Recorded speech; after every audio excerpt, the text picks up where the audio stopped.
तो बच्चों, इस वीडियो के अंदर हम करेंगे क्लास 10th के चैप्टर नंबर 3 की एक्सरसाइज 3.1 का क्वेश्चन नंबर 3। तो क्वेश्चन नंबर 3 में हमें दिया है on comparing the ratios A1/A2, B1/B2 and C1/C2 find out whether the following pair of linear equations are consistent और इनकंसिस्टेंट। हमें नीचे कुछ इक्वेशंस के पेयर दे रखे हैं और हमें क्या करना है, रेशियोज को कंपेयर करना है और कंपेयर करके हमें ये पता लगाना है कि कंसिस्टेंट हैं ये इक्वेशंस या फिर इनकंसिस्टेंट। तो अगर आपने पिछला क्वेश्चन देखा होगा या फिर अगर अपने इंट्रोडक्शन देखा होगा तो आपको पता होगा, और जिस बच्चे को नहीं पता वो यहाँ पर देख लो। रेशो का हम कंपैरिजन कैसे करते हैं कि अगर A1/A2 B1/B2 के इक्वल नहीं आता है, A1 A2 हम कहाँ से निकालते हैं, ये हमारी जनरल इक्वेशन होती है। इस इक्वेशन को हम इस फॉर्म में लिखते हैं और वहां से A1 B1 और C1 हम निकालेंगे कंपेयर करके। ऐसे इस वाली इक्वेशन से हम A2 B2 और C2 निकालेंगे। अगर आती हैं हमारे पास इंटरसेक्टिंग लाइंस, मीन्स अगर ऐसी कंडीशन बनती है जिसमें दोनों नॉट इक्वल आते हो, तो वहां पर हम कहते हैं कंसिस्टेंट्स हैं दोनों की दोनों इक्वेशंस।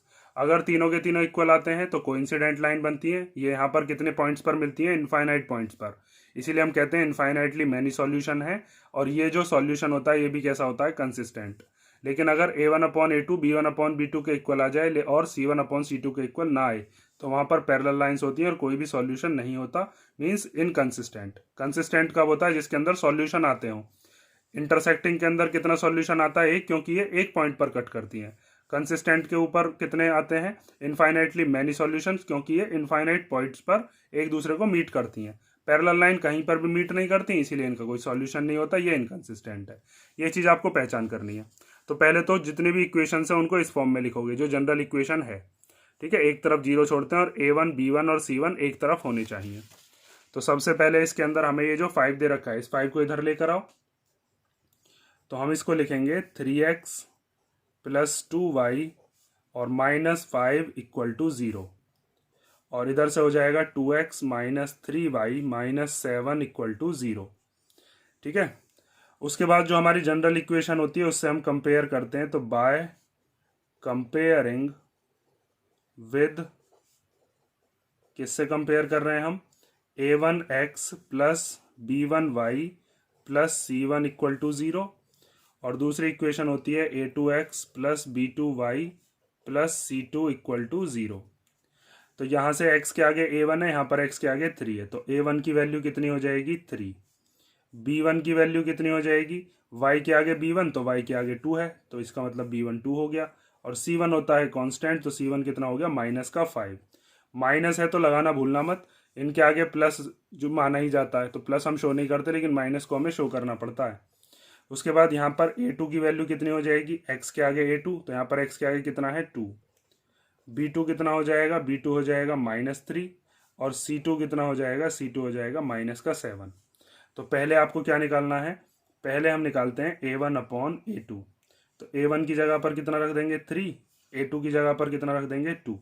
ये कैंसिल तो हो नहीं सकते, तो A1/A2 आ गया। उसके बाद निकालते हैं B1/B2। तो B1 कितना है यहाँ पर, 2, और B2 कितना है यहाँ पर, -3। तो ये दोनों ही इक्वल नहीं आ रहे, A1/A2 B1/B2 के नॉट इक्वल है। तो अगर यही दोनों इक्वल नहीं आते तो आपको तीसरा चेक करने की जरूरत ही नहीं है। यहाँ पर क्या हो जाएगा, A1/A2 not equal to B1/B2। तो यहाँ पर आप लिखोगे कि here A1/A2 is not equal to B1/B2। और ये दोनों क्यों इक्वल नहीं है, उसका रीजन लिखकर दिखाओगे, because 3/2 is not equal to 2/-3। ये दोनों इक्वल तो होते नहीं है। तो इसका मतलब जब यहाँ पर दोनों के दोनों नॉट इक्वल आए हैं तो यहाँ पर कौन सी कंडीशन बन गई, तो यहाँ पर आप लिखोगे दीज लाइन्स, इधर लिख देता हूं मैं, these lines intersect each other at A point. ये दोनों लाइन एक दूसरे को कितने पॉइंट्स पर कट करेंगी, जिनकी इक्वेशन है एक पॉइंट पर, क्योंकि जब भी A1/A2 नॉट इक्वल आते हैं तो वो कितनी जगह पर काटती हैं, एक जगह पर। इंटरसेक्टिंग लाइंस होती हैं और कंसिस्टेंट भी होता है। तो कंसिस्टेंट पूछा था तो लास्ट में ये भी चीज जरूर लिख कर आओगे, कंसिस्टेंट ही पूछा है इसने, कि therefore the pair of linear equations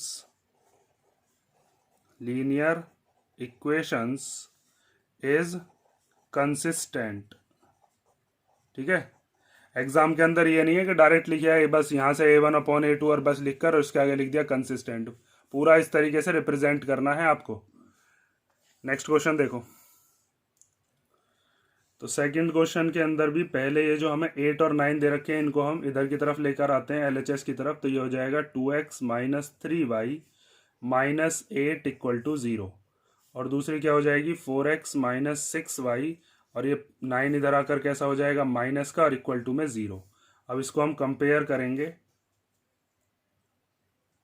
जो हमारी जनरल इक्वेशन होती है उनसे। तो यहाँ से आप निकाल सकते हो A1 की वैल्यू कितनी हो जाएगी 2, B1 की वैल्यू कितनी हो जाएगी -3, और C1 की वैल्यू कितनी हो जाएगी -8। ऐसे ही हम यहाँ से निकालते हैं A2 की वैल्यू कितनी हो जाएगी यहाँ से 4, B2 की वैल्यू कितनी हो जाएगी -6, और C2 की वैल्यू कितनी हो जाएगी -9। ठीक है, अब आपको क्या करना है, अब पहले निकालना है A1/A2। तो A1 कितना है 2 और A2 कितना है 4, तो 2/4। इसको कैंसिल कर सकते हैं, दोनों सेम टेबल में आते हैं। तो 2 1 जा 2 एंड 2 2 जा 4। तो A1/A2 की वैल्यू कितनी आ गई 1/2।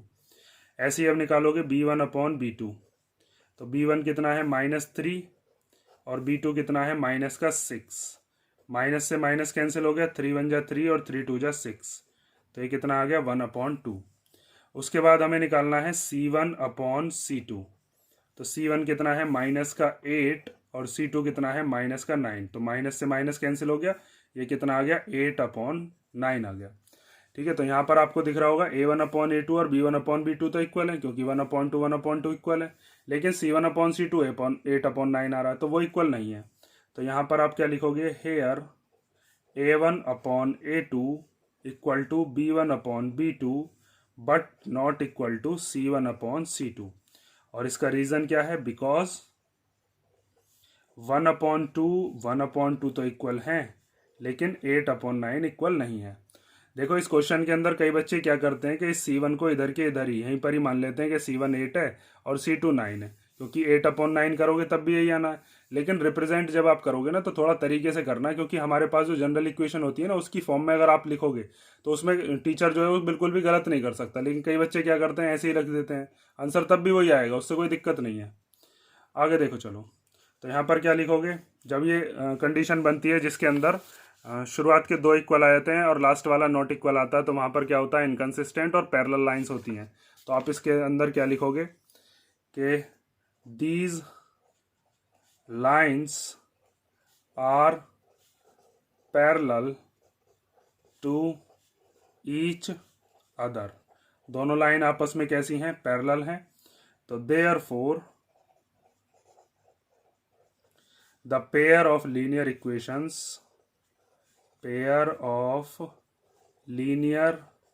equations is inconsistent। ठीक है, अब हम देखते हैं इसका थर्ड वाला पार्ट। तो थर्ड पार्ट में हमें दिया है 3/2x + 5/3y = 7, और दूसरी इक्वेशन है 9x - 10y = 14।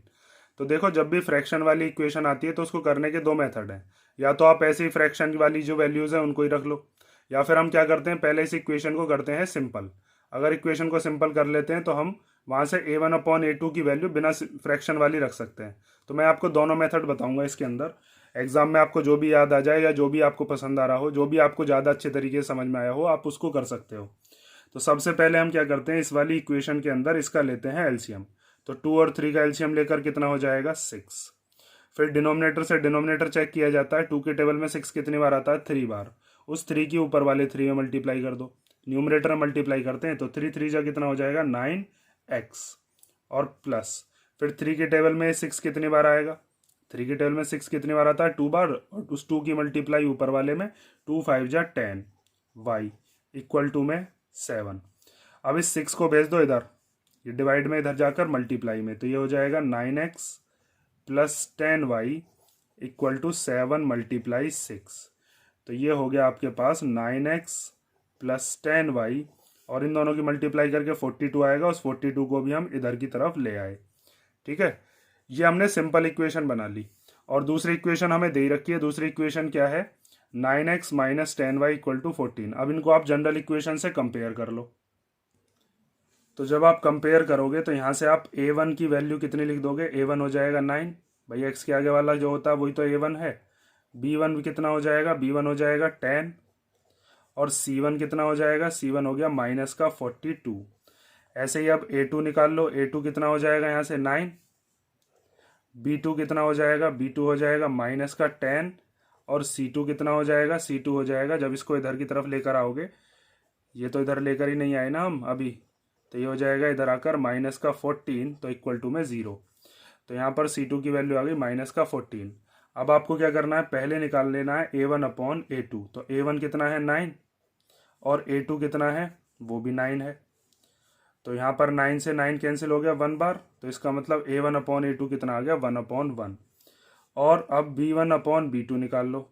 तो b1 कितना है 10, और b2 कितना है माइनस 10। तो 10 से 10 कट गया 1 बार। तो यहाँ पर तो 1 अपॉन 1 आ रहा है, यहाँ पर 1 अपॉन माइनस 1 आ रहा है, क्योंकि 10 के टेल में 10 1 बार। तो यहाँ पर ये प्लस का 1 है, इधर की तरफ ये माइनस का 1 है, तो यही दोनों इक्वल नहीं आए। तो ऐसे केस में हम कह सकते हैं कि कैसी लाइन बन रही होंगी, इंटरसेक्टिंग लाइन्स। तो यहाँ पर आप लिखोगे here a1 upon a2 not equal to b1 upon b2। और उसका रीज़न क्या है, because 1 upon 1 is not equal to 1 upon minus 1।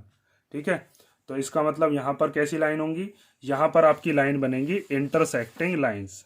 तो जो अभी हमने पिछले वाले क्वेश्चन में लिखा था वही लिख दोगे कि these lines intersect each other at A point.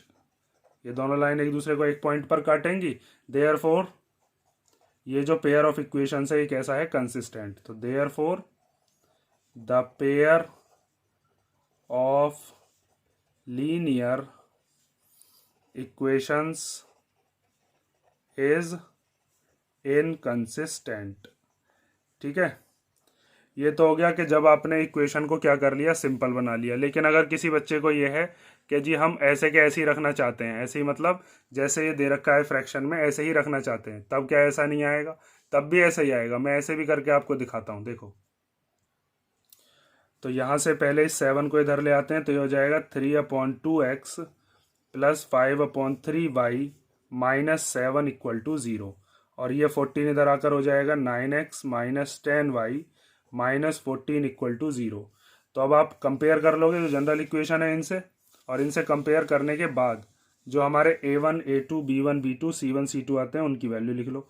तो a1 कितना हो जाएगा यहाँ से 3/2, b1 कितना हो जाएगा 5/3, और c1 कितना हो जाएगा माइनस का 7। ऐसे ही a2 कितना हो जाएगा 9, b2 कितना हो जाएगा माइनस का 10, और c2 हो जाएगा माइनस का 14। तो पहले आप निकालो अब a1 अपॉन a2। तो a1 की वैल्यू कितनी है 3/2, और a2 की वैल्यू कितनी है 9। तो इस 9 के अपॉन में अगर कुछ नहीं होता है भाई, यहाँ पर न्यूमरेटर में क्या लिखा हुआ है, न्यूमरेटर में ये पूरा का पूरा है, क्योंकि ये पूरी a1 की वैल्यू है, और इसके नीचे कुछ नहीं है तो 1 मान लिया। तो ये वाली जो डिजिट होती है ये हो जाती है रेसिप्रोकल, और ये साइन होता है डिवाइड का, इस डिवाइड की जगह क्या हो जाता है मल्टीप्लाई। तो इसको हम कैसे लिख लेते हैं 3/2, तो ऐसे ही लिख लेते हैं, इस डिवाइड की जगह हो गया मल्टीप्लाई, और ये 9/1 का उल्टा होकर क्या हो जाता है 1/9। ठीक है, तो 3 1 जा 3 और 3 3 जा 9, तो ये कितना आ गया 1/6। ठीक है, यहाँ पर आपको ये इस चीज़ पर ध्यान देना पड़ेगा अगर आपने इक्वेशन को सिंपल नहीं बनाया है तो। ऐसे अब हम निकालते हैं b1/b2। तो b1 कितना है 5/3, और b2 कितना है वो है माइनस का 10। तो इस माइनस के 10 के अपॉन में अगर कुछ नहीं है तो क्या मान लेते हैं हम 1 मान लेते हैं। ये पूरा का पूरा अलग है, ये अलग है, क्योंकि ये b1 की वैल्यू ये b2 की। तो यहाँ पर आप क्या लिखोगे 5/3, और इसके मल्टीप्लिकेशन में ये रेसिप्रोकल हो जाएगा, 1 ऊपर और माइनस 10 नीचे। तो 5 1 जा 5 और 5 2 जा 10। तो यहाँ से कितना आया 1 1 जा 1 और 3 2 जा 6, वो भी माइनस का। तो यहाँ पर 1/6 आ रहा है, यहाँ पर माइनस का 1/6 आ रहा है। तो इसका मतलब a1/a2 is not equal to b1/b2। और इसका कारण क्या है, बिकॉज 1/6 नॉट इक्वल होता है 1/-6 के, इस माइनस को ऊपर मानो या नीचे एक ही बात है। तो यहाँ पर भी a1/a2 not equal to b1/b2 आया, यहाँ पर भी यही आ रहा था। लास्ट में यही वाली दोनों लाइन इस बार भी आप लिख दोगे, ये दोनों लाइंस। तो आप जो भी मेथड चाहो वो लिख लेना, ठीक है। तो इसमें भी हमने वो दोनों लाइन लिख दी कि लाइंस जो हैं वो इंटरसेक्ट कर रही हैं एक दूसरे पॉइंट पर, इसीलिए पेयर ऑफ लीनियर इक्वेशंस कैसा है, कंसिस्टेंट है। यहाँ पर भी हमने यही चीज़ लिखी थी। अच्छा, इसमें इनकंसिस्टेंट लिख दिया, यहाँ पर भी क्या है, ये कंसिस्टेंट है, क्योंकि मैंने आपको बताया था कि जब भी इंटरसेक्टिंग लाइन्स होंगी या कोइंसिडेंट लाइन होंगी तो वहाँ पर कैसा होगा, कंसिस्टेंट ही होगा, ठीक है। ये सही कर लेना अगर आपने किसी ने इनकंसिस्टेंट लिख लिया है तो। अब देखते हैं इसका हम फोर्थ पार्ट। तो देखो फोर्थ पार्ट के अंदर पहले इस 11 को इधर लिया, इधर इस -22 को भी इधर लिया। तो यहाँ पर क्या हो जाएगा, सबसे पहले हम लिखेंगे 5x - 3y - 11 = 0, और दूसरी इक्वेशन हो जाएगी -10x + 6y, और ये माइनस का 22 इधर आकर प्लस का और इक्वल टू में 0। अब यहाँ पर कंपैरिजन करेंगे, ठीक है। इससे हमने कंपैरिजन कर लिया। जब आप नोट्स बनाओ या अपनी कॉपी में करो ना, तो ये चीज़ ज़रूर लिखा करो। जैसे अगर आप स्कूल की कॉपी में कर रहे हो तो ये चीज़ जरूर लिखना, डायरेक्ट लिखने से बचना। मैं बार बार आपसे बता रहा हूँ, ये नहीं डायरेक्ट, मैं भी लिखना जानता हूँ, डायरेक्ट लिख देता, लेकिन उससे कोई फ़ायदा नहीं है। आपको एग्जाम में इसी तरीके से करके आना है। तो अब यहाँ से हम लिखेंगे a1 की वैल्यू कितनी हो जाएगी 5, b1 की वैल्यू कितनी हो जाएगी -3, और c1 की वैल्यू कितनी हो जाएगी -11। इसको हमने इससे कंपेयर कर लिया। अब तक तो आप समझ गए होगे। a2 की वैल्यू कितनी हो जाएगी यहाँ से -10, b2 की वैल्यू कितनी हो जाएगी यहाँ से 6, और C2 की वैल्यू कितनी हो जाएगी 22, प्लस का है ना, तो प्लस शो करने की जरूरत नहीं होती, माइनस को आपको दिखाना पड़ेगा। तो सबसे पहले हम क्या करेंगे, अब a1/a2 निकाल लेते हैं। तो a1 कितना है 5, और a2 कितना है -10, दोनों कैंसिल कर लो, 5 × 5 एंड 5 × 10, तो ये आ गया 1/2 कैसा, माइनस का। ये माइनस कहीं भी मान सकते हैं, यहाँ पर लगा दिया। उसके बाद b1/b2, b1 की वैल्यू कितनी है -3, और b2 की वैल्यू कितनी है 6, तो 3 × 1 = 3 एंड 3 × 2 = 6, तो ये आ गया माइनस का 1/2। ये दोनों तो इक्वल आ रहे हैं, c1/c2 और देख लेते हैं। तो c1/c2, c1 की वैल्यू कितनी है -11, और c2 की वैल्यू कितनी है 22। ये दोनों भी 11 के टेल में आते हैं, 11 1 जा और 11 2 जा, तो ये हो गया माइनस का 1/2। तो इसमें तो तीनों ही इक्वल आ गए। तो यहाँ पर आप लिखोगे कि यहाँ पर a1/a2, b1/b2 और c1/c2 तीनों ही इक्वल आए हैं। और उसका कारण क्या है कि -1/2, -1/2 और -1/2 तीनों ये चीज़ आई थी, तो तीनों इक्वल होते हैं। तो इसका मतलब यहाँ पर कैसा सॉल्यूशन होगा, जब तीनों इक्वल होते हैं तब भी कंसिस्टेंट सॉल्यूशन ही होता है। वो जो इक्वेशन होती हैं आपस में कंसिस्टेंट होती हैं, क्योंकि कोइंसिडेंट लाइन बनती हैं और दोनों लाइन एक दूसरे के ऊपर मिलकर इनफाइनाइट पॉइंट्स पर वो मिलती हैं, तो इनफाइनाइट सॉल्यूशन निकलते हैं ऐसे में। तो यहाँ पर आप क्या लिखोगे कि दीज लाइन्स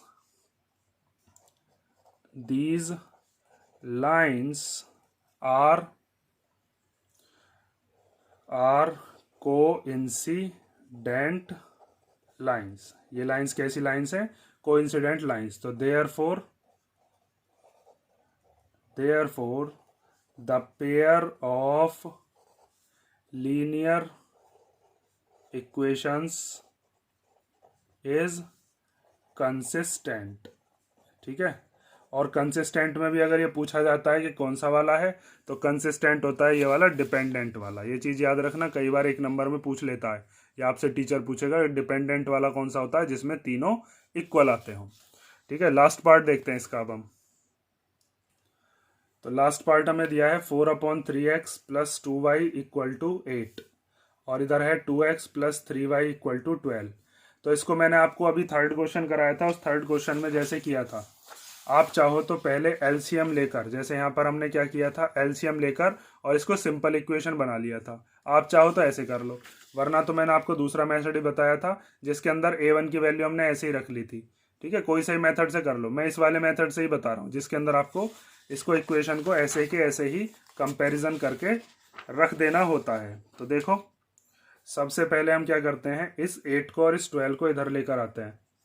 तो ये हो जाएगा 4/3x + 2y, और ये 8 इधर आकर कैसा हो जाएगा माइनस का और इक्वल टू में 0। इधर है 2x plus 3y minus 12 equal to 0।